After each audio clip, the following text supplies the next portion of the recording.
Hello, hola, buenas noches a las todos y bienvenidos a la Ay Caramba, your AAA post show here at BC WrestlePod. For those of you who did not understand Spanish, I said good evening and welcome to Ay Caramba. Yes, that is what we're calling our AAA post show here.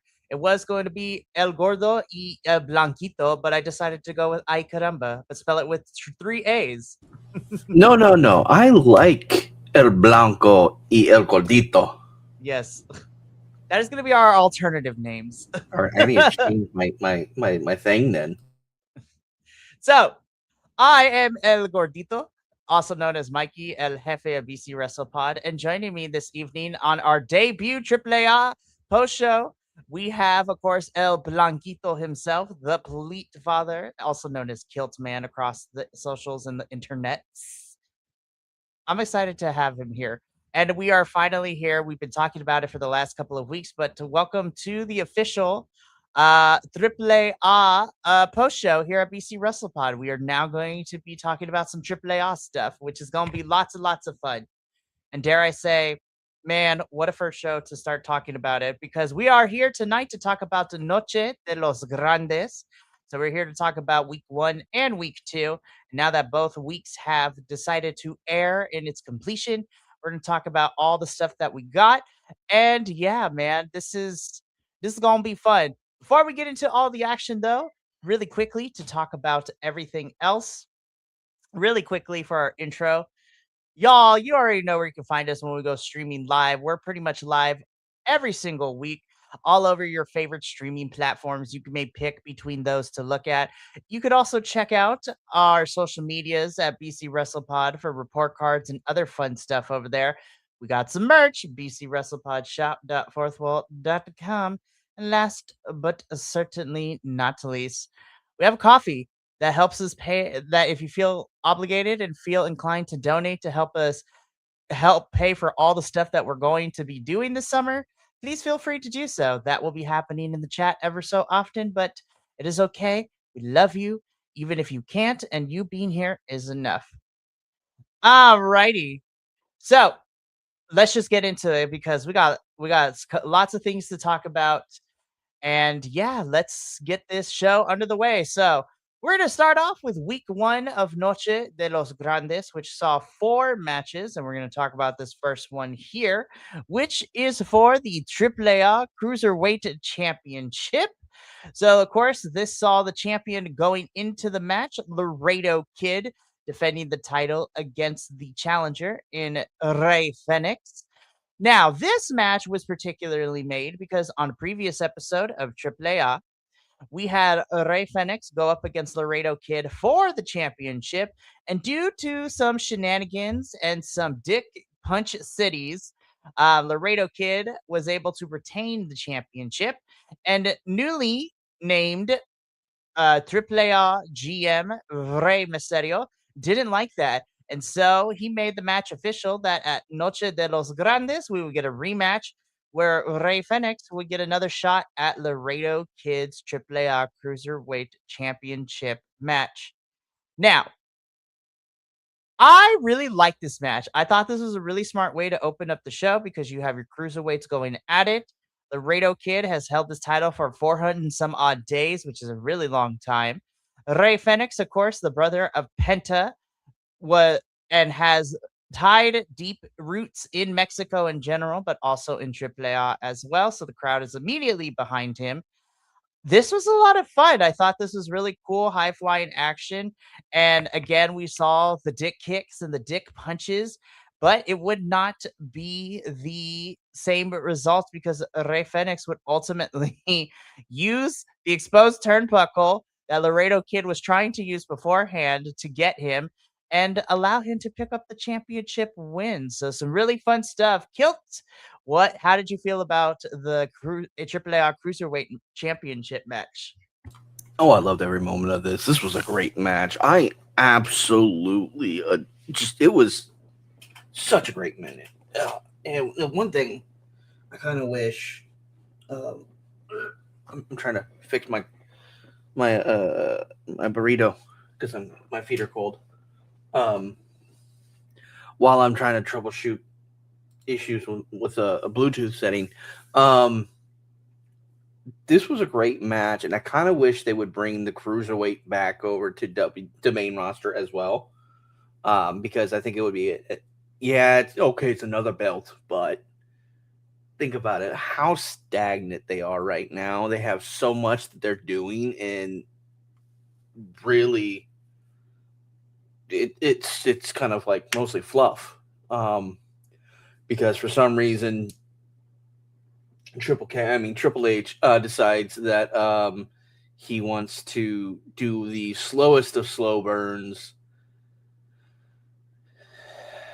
and not get to the fucking point. And also, they have a lot of people on their roster that would be great for this style, this specific weight class, and everything would be just. I would enjoy the shit out of it personally.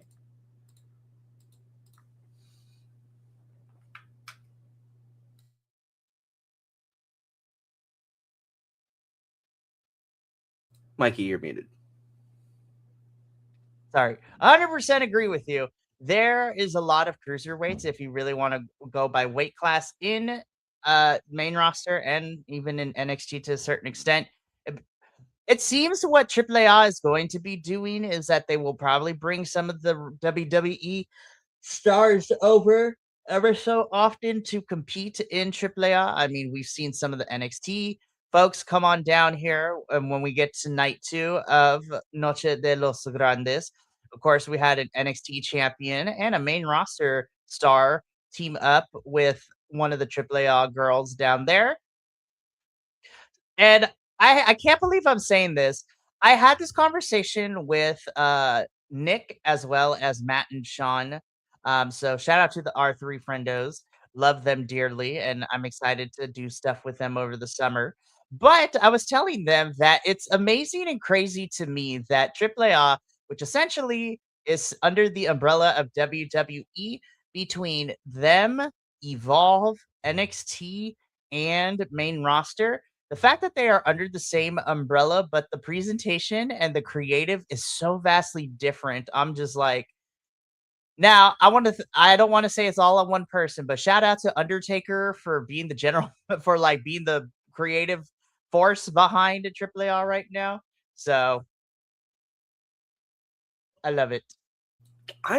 He's doing wonders right now. I'm surprised at whenever anyone from that is not from this area of wrestling starts to take over, you get concerned because he's the biggest concern. Obviously, is he going to bring like the WWE? Is he going to be forced in the WWE style of not only storytelling but also wrestling here?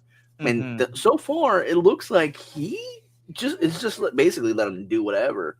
For the, within obviously within bounds, he's not slow burning a lot. He's not causing too much issue. And then them making Rey Mysterio the GM, which makes the literally the most sense Mhm.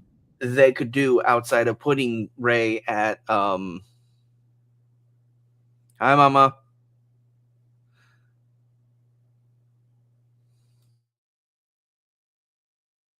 Yeah, so anyway, um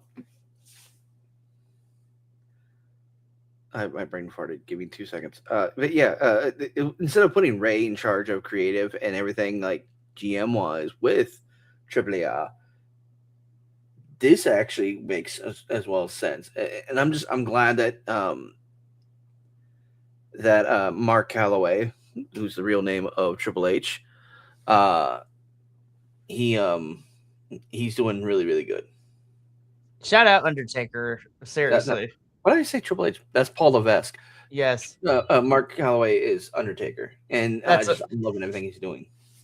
I love he did a good job, and this match was a really fun opener. Rey Fenix is your new AAA Cruiserweight champion, and now him and Penta are both champions in the WWE. So I love that for both of them.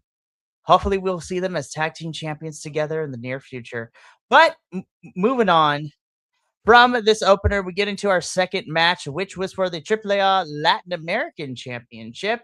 This, of course, is our champion, El Hijo de Dr. Wagner Jr., taking on El Hijo del Vikingo. Um, I have to be honest, I like these two. I don't feel that their chemistry really got together throughout this match. Um, and also, it was kind of weird to see some run-ins from certain people, but it didn't really affect the match too much. Like we saw Mini Vikingo come and drop kick his actual brother. Yes, Mini Vikingo and Hijo del Vikingo are actually siblings in real life. They are actually brothers.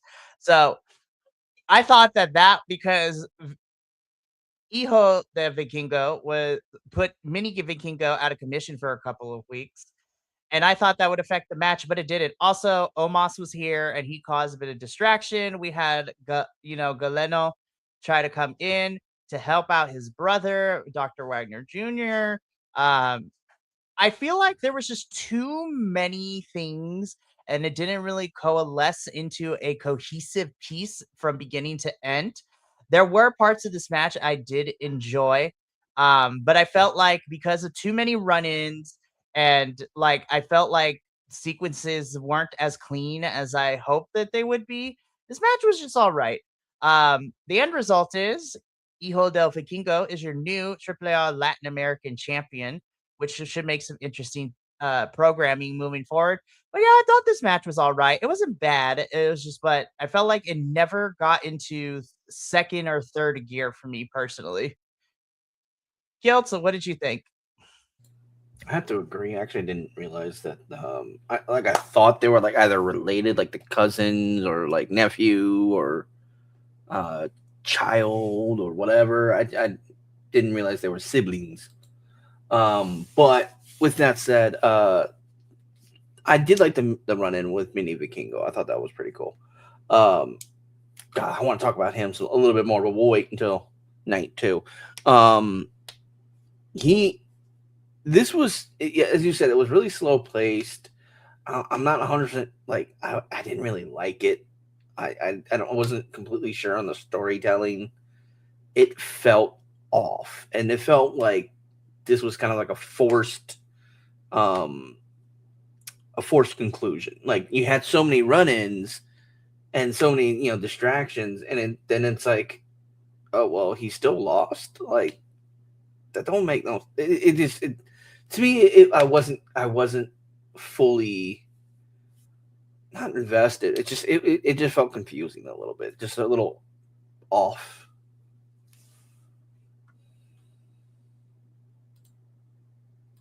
Again, not everything was bad. There were some spots I liked, but I feel like we never really got out at first gear. And then it just felt like a really short match with everything that happened. But Vikingo as Latin American champion should be interesting moving forward to see how that goes, especially his attitude that he has about, families and dynasties and wrestling and stuff like that. So it should be really fun stuff. I'm very interested to see how that goes. But yeah, and you're absolutely right. We're going to talk more about Mini Vikingo a little bit later in the show because right now we move on to our third match of week one, which was for the AAA Tag Team Championships. This, of course, is Pagano and Psycho Clown defending the titles against the War Raiders. And again, leading into this match, man, Pagano and Psycho Clown were not on the same page. Ever since their feud with the Wyatt Six a couple months ago, these two have not been able to get on the same page and have been miscommunicating. And even going into this match, they're just like, "Can I trust you? Can we do this? Can we like all that stuff?" And unfortunately, man, the War Raiders took advantage of that because miscommunication was still a thing between Pagano and Psycho Clown, and to the point where Pagano gets hit accidentally by Psycho Clown, which then allows the War Raiders to capitalize, and essentially they become the new AAA Tag Team Champions. It's crazy. Now, I do want to put this out there. I saw a lot of people talk about how is it that the War Raiders are to be tag team champs in Mexico. They're like, what is going on? And I would tend to agree with you if you are unaware of their career prior to them coming to WWE, because I want to remind folks of their career. Eric and Ivar have been a tag team for almost 20 plus years. Before coming to NXT and then to the main roster in WWE, these two have wrestled around the world prior to that. They fought in Ring of Honor.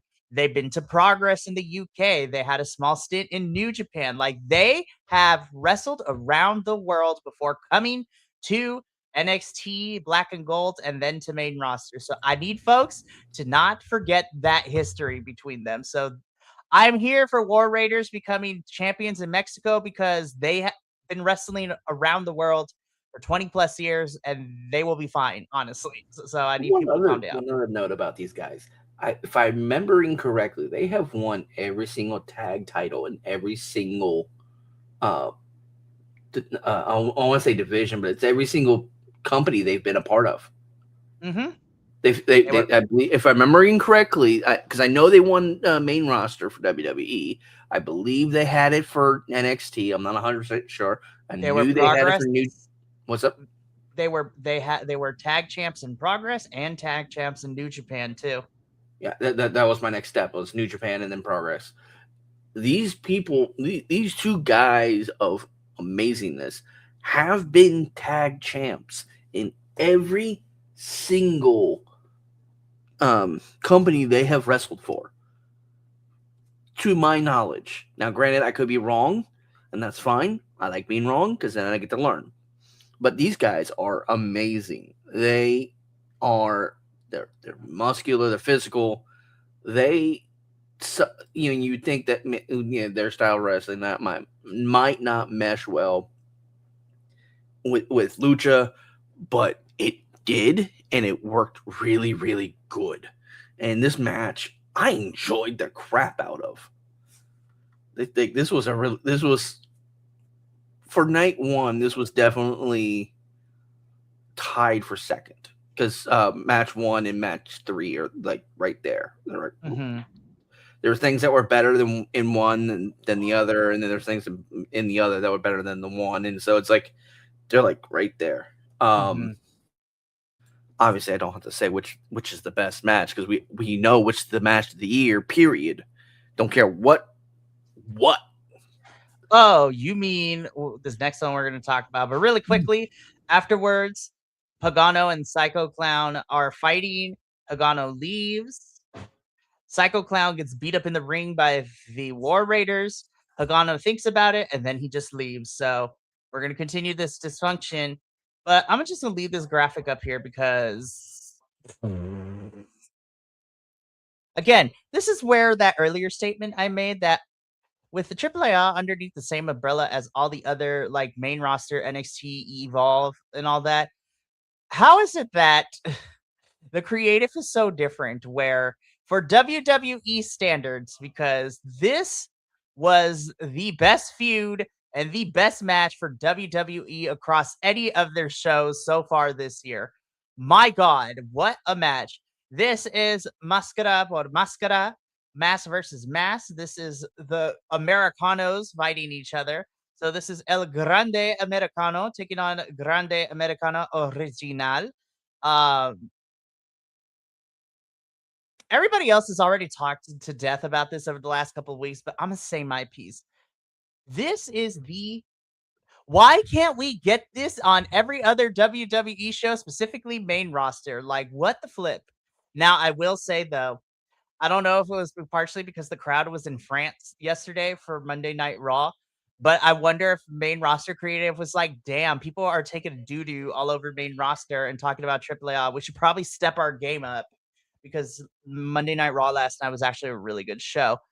But I think they did it because let's talk about this. So to give you some information, Kill, not only did we see this match 2 weeks ago as live on Noche de los Grandes, but the last week on Raw, they aired this match again after Monday Night Raw went off the air because of how good it was.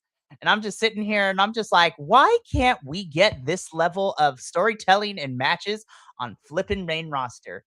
God, but enough of my grievances because this match ruled. We had blood, we had everything.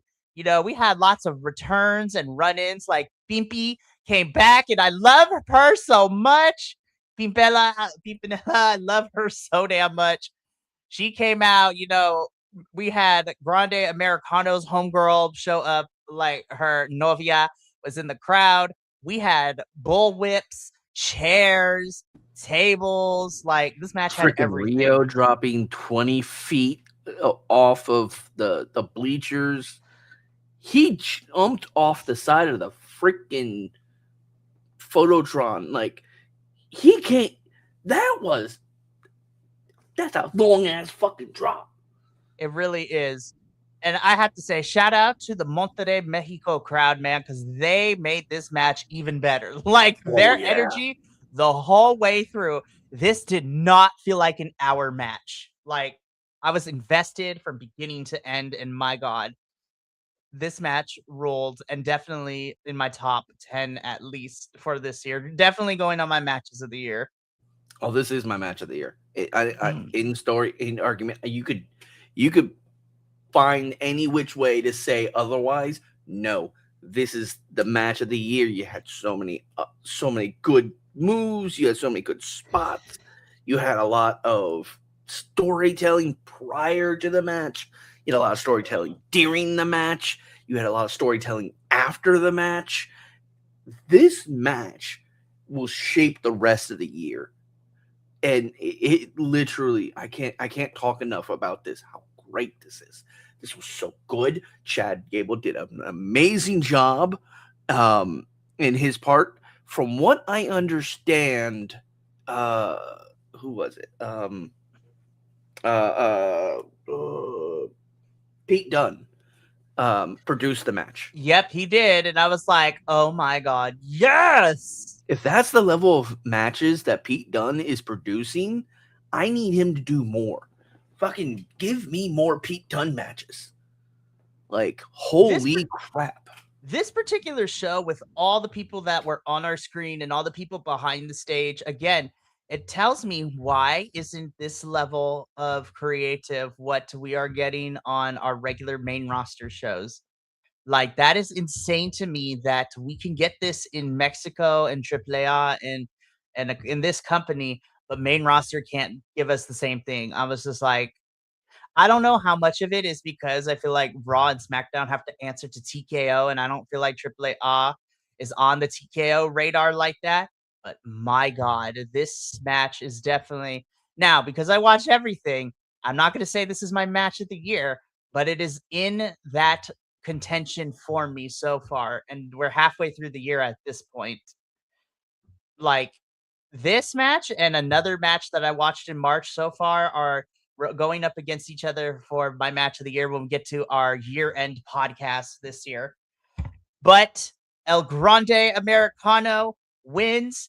It is revealed that Grande Americano Original is Chad Gable. And he says he doesn't know when, he doesn't know where, but it will be back in AAA at some point, and I'm here for it. Then we get a confetti celebration. I'm like, my God, this main event really sold the show. And for me, actually, I'm gonna wait until we actually no, I'm gonna talk about it now. Um, I don't want to get too personal. I don't want to get too sentimental here.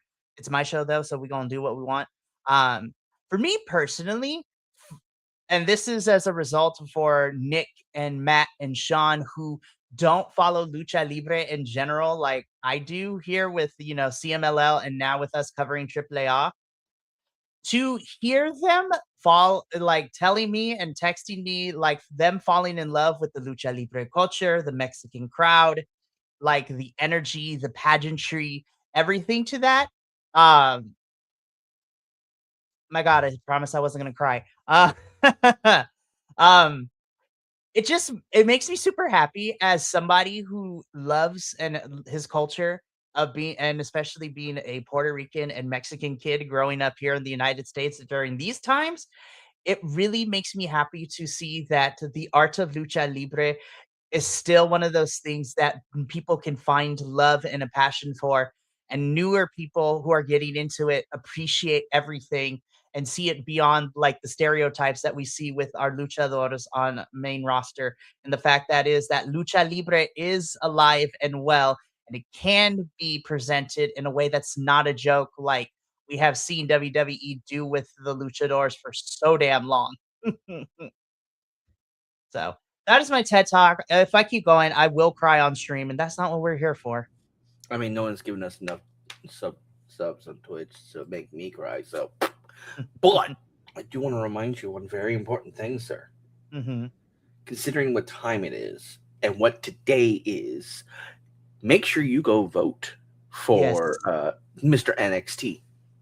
Oh my god. He just what's funny is I'm sitting there. I happen to get a notification off of TikTok, and it's Shiloh Hill sending out a reminder to his message board for his followers to go vote for Mr. That's NXT. And I'm funny. like, oh hell yes, give me Shiloh Hill. And did you see? So I know we're on AAA, but I want to gush a little bit about my favorite brand, which is NXT. Uh-huh. Did you see Tatum's costume? I have. I saw her I little love it. video you sent So me. good. Can't wait to watch it after we're done here.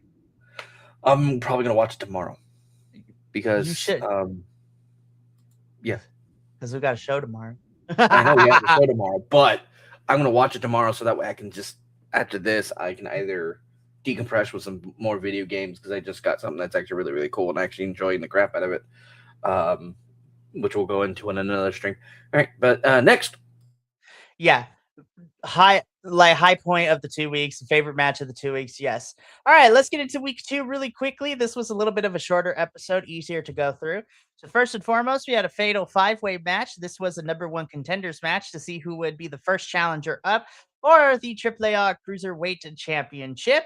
So in this match, we have, of course, representing main roster, we have Joaquin Wild and Cruz del Toro, as well as Lince Dorado, Octagon Jr., and Mini Vikingo. Mini Vikingo, you get one of these. You 13-year-olds, you get one of these. Like, my gosh. 13 years old and you are hella great already. You are going to have a great career ahead of you. This is a fun one. Definitely Lince Dorado and Mini Vikingo were the standouts for this one.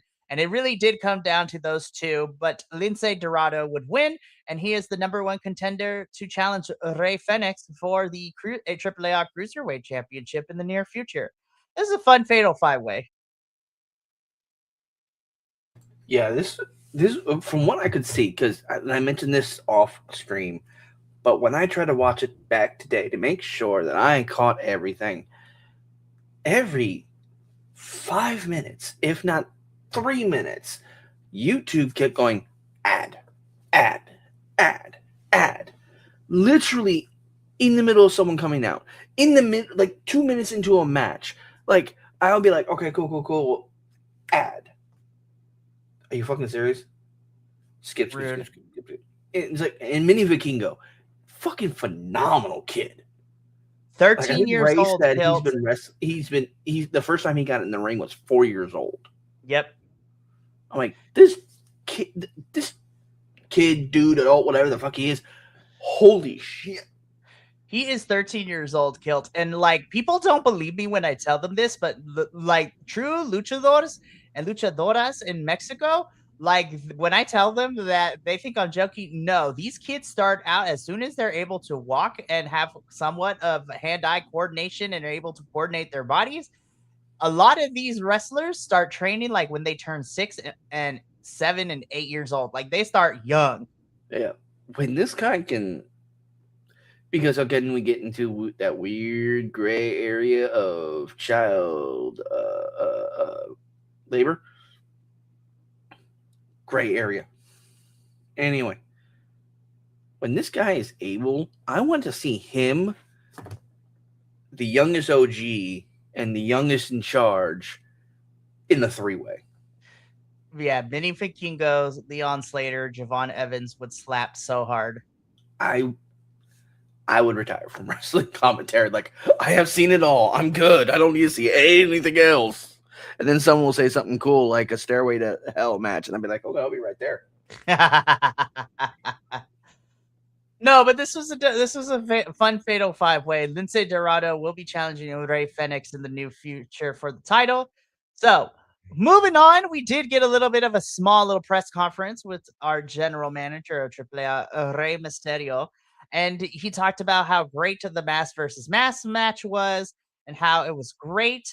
But probably the most important thing to come out of this little press conference segment is that yes, the AAA Mega Championship will be defended at night 2 of Triple Mania, which was the next big event happening in September. But he didn't say that Dom would be defending that title, but whoever is the AAA Mega Champion will be defending it in the main event of night 2 of Triple Mania this year. And I'm like, oh boy. So and Dom will be at AAA June 20th. So Dom is coming back. I mean, he has to defend the title. Yeah. Like he hasn't had. I don't know of how many defenses he's had. I think he's defended like once or twice, but he has not defended the Mega Champion title like And since he's quite a got it bit. Yeah. outside. And so it's like, come on, he needs to. We need to finish the burn of fucking Judgment Day. Hurry the fuck up. I'm. We're gonna complain about what's going on in the main roster another year. But he needs to defend the title. He My can't just stick. money, yeah. My money is I think that when we get to September, I think it's going to be Dom versus Grande Americano. Oh hell yeah! I think is the match for that title. That would And be Grande Americano wins in Triple Mania. Like holy hell. exactly yes. Oh my god! I'm not gonna We lie. When they announced the dates and for Triple Mania, mm-hmm. I looked up flights, I looked up hotels, and I then realized, yeah, that's 5 grand I don't have. No, you don't. But that Triple Mania will be happening in September. The Mega Championship will be in the main event of night 2 of Triple Mania this year, so that's going to be fun. Alrighty, last match in main eventing week 2, we have a Relevos Australianos match, which is which is a type of trios and slash tag team match in Lucha Libre, in which tags aren't necessarily the most important thing, and like you can have everybody in the ring at the same time, but we have La Catalina teaming up with NXT Women's Champion and one half of the AAA Mixed Tag Team Champions, Lola Vice. And of course, everybody's favorite, Bailey, as well. Those three are taking on Los Toxicas, which of course includes our AAA Reina de Reinas champion, La Flammer. Love Flammer. She's fantastic. This was a fun main event that utilized each individual person's strength, but it was really fun to see like the double teams and the triple team maneuvers and submissions and things like that. This was really good. And of course, as I kind of figured it was going to go, La Catalina, Lola Vice, and Bailey pick up the win here with La Catalina pinning Flammer, which we already know is going to lead to La Catalina challenging for the title down the line, which I'm excited for. This was a fun main event, and I love that all 6 of these women got to shine. So, no notes. I had fun with this one. No notes. Bailey, what the fuck? When did you learn Spanish? She knows Spanish and Japanese. Homegirl is talented, and I just need main roster to do more with her because Tony Khan is calling. I mean, come on. I'm just saying. But what a main event for week 2. This was fun. La Catalina again is probably going to challenge for the champion for the Reina de Reinas championship down the line. And yeah, and Kilt, that is Noche de los Grandes. These was a really fun 2 weeks, really fun event from AAA, and I'm excited to continue to cover AAA in down the line. So it's gonna be a good time.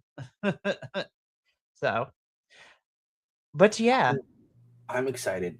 We're gonna have so much fun. with everything that's going on now, and I cannot wait for us to be able to see more. I'm here for it all.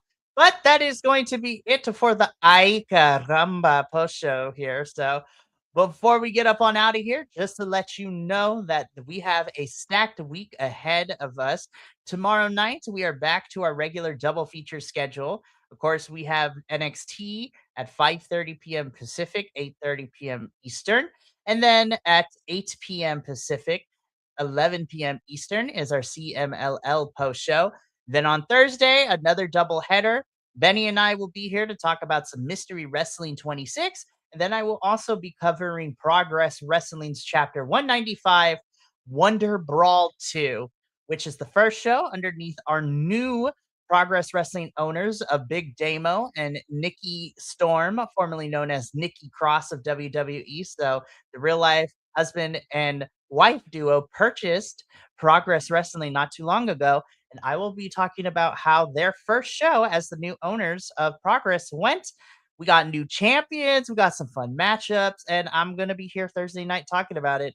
Then we wrap up the week on Friday with our TNA post show where Will and I will be talking about everything. We got a championship match, we got some craziness happening, all in the fun world of professional wrestling entertainment. Me and Kilt got to get up on out of here, but thank you so much for tuning in to Ay Caramba. We will be back with our NXT Losos and Los Lobos de la Lucha shows tomorrow. But from all of us here at BC WrestlePod to you at home, remember, take care of yourself, love one another, stay iconic, and more importantly than anything, you always deserve to finish your story. We'll catch you tomorrow for our double header. But until then, sayonara, adios, and until next time, peace.